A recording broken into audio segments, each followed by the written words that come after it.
Hey everybody, welcome back to Wallet Reset. It's Mike Malbrough, and today I'm going to talk to you guys about what you need to do to be successful. Alright, so before I get into this, I want to teach you guys about the marshmallow theory, right? And the marshmallow test, right? So this test was used to explain to people that they need to delay gratification in order to have success in their life. All right, so the way that this test was performed was there was a doctor that basically performed a test on a bunch of 3-year-olds and like 93-year-olds on Stanford who went to a preschool on Stanford's campus. And the test was he would place a marshmallow on the table in front of them and say, you can either eat this now or you can wait 15 minutes and I'll come back with another marshmallow and you can have 2 instead of just 1. Certain of them ate it, some of them didn't, but essentially what it was trying to really understand was, okay, well, the children who have the most self-control will wait, logically speaking. Then those are also the ones who are willing to wait to get more out of life. And so the test was really just to try to almost explain what happens when people have self-control. And I'll be honest with you, just speaking it to you, right, and having some understanding of how the scientific process works, that's not how you examine anything. But, that sounds like they had bias already because the way they set it up. Plus, there was only 90 kids.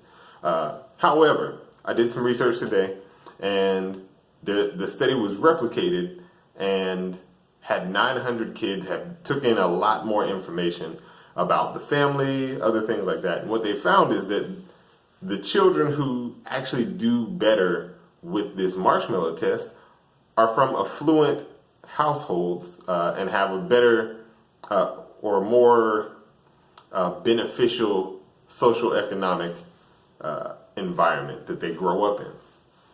Now, great, what does that mean for you and your success, right? You may be thinking. Well, it actually means a lot. And if you understand how this can affect you, right, then you will understand the key to everything. So now let me get into why children with social economic success in their family, right, a better off family, why they had they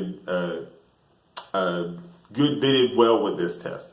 So one of the things that the people who did the research thought about was, okay, well, if most of them are coming from a wealthier family, then it probably has more to do with the fact that they just trust that this will work out. Like, if I don't get this second marshmallow, then I can probably get mom to give me some ice cream, or, we got marshmallows at home, or, something like that. Whereas kids from a more unstable background may be used to not having what they want, right? And so that was really the mindset that they took on. And what that means for you, if you really want to have success in any area of your life, is ultimately what they were actually measuring had nothing to do with self-control or delaying gratification or instant gratification. What it actually had to do with is your mindset, right? It had to do with either you having an abundance mindset, knowing that there's more marshmallows out there in the world and I can have one if I want one, or a scarcity mindset, one that says there's rarely ever anything in the pantry, all right? Now, how do we know that this is first and foremost what they really showed, what they accidentally found or discovered in this study? Well, these poor people, right, essentially what they are, they were studied when they were teenagers after they had jobs. And one of the things that they found is that when they had a job as a teenager and they're poor, they typically would go out and spend money impulsively. So they would buy things like, oh, well, let's go to McDonald's, or let's get some new Jordans, or nice, fancy, expensive clothes, or let's go, like, they're living big off of small dollars, right? And the reason why is because they're really in a mindset of like, I don't know when I'm going to get this again. I don't know how often I'm going to be able to take this. The whole concept of this scarcity mindset is also the mindset that you hear a lot of rappers in when they get big out of the blue and they start buying the most expensive, extravagant clothes, shoes, watches, diamond bracelets, and literally diamonds are not valuable at all. But the concept of diamonds and how you feel about having a diamond is what's valuable to them. And so ultimately what it boils down to is the new money concept is really just, we came from nothing. I'm not used to having anything. And so now I'm going to fill my life with everything I can. I'm going to spoil myself because I have money. And that is a poor person's mentality. And that's why so many professional athletes, musicians, actors who came from a poor mentality go broke, right? And so what we want to do is cultivate an abundance mentality. Well, how do you do that if you've never had anything? Well, I'll tell you. Number one is you have to first break your attraction to the materialistic part of wealth. So not saying you can't have materialistic things. What I'm saying is you have to be able to understand that will not, it won't give you what you're after. All right. And I kind of alluded to this yesterday in my video, but ultimately what you're actually after is security, right? And this really boils down to Maslow's hierarchy of needs. Most people who are poor live on the lower part of the Maslow hierarchy of needs. And if you don't know what that looks like, it's essentially at the bottom of the triangle, right? They have all of your survival needs. So like food, water, shelter. In this day and age, I would assume it's like food, water, shelter, transportation, sex. Because yes, that is on there.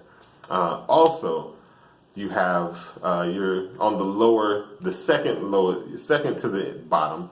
You have social needs, right? And social needs are things like, okay, well, I need to, now that I know that I will survive most likely for another day because I've eaten, I have a place to sleep, I've secured all my survival needs. Now I want to be seen. Now I want to find a mate. Now I want to, do all these other things animalistically, right? But ultimately what you have to understand is when you are thinking about buy a house, buy a car, buy nice clothes, buy stuff that'll get me, make me feel this way, what you're trying to do is get to a rung in the hierarchy of needs called esteem. You want to feel good about yourself, right? You want others to see you and say, wow, look at that guy, or look at that girl, that lady. And ultimately that's all scarcity mindset. So you have to flip that and say, hey, I have a house, I have car, I have food, I have water, I have sex, whatever. I have everything that I need in these two categories or in this category. Now my social needs are just to be social. Now my social needs are to be able to be a part of a social group, right? Now if you're a musician, if you're a doctor, athlete, whatever, that group is a little bit different, right? You don't have to necessarily play in that group, right? But you need some people around you because we're not meant to be alone. I will say this though, because there's really no answer to give you for social needs. But I'll say this is that what tends to happen with new money is they try to buy their social value. When your family has been used to having money, they already have the social value. You get what I'm saying? And so essentially you have to understand that if you want this money to constantly be there, you have to understand that money is always there. Money is infinite, right? What I mean by that is that There's literally, like, there's a button that people press to print money. It's not hard to make. You just have to do the right things to make it, right? And if you don't make it, that means you're doing the wrong things. So essentially, you have to understand that money is not hard. It's all about up here. And then you have to also understand that there's a system that makes money grow. There's a system that makes money be lost.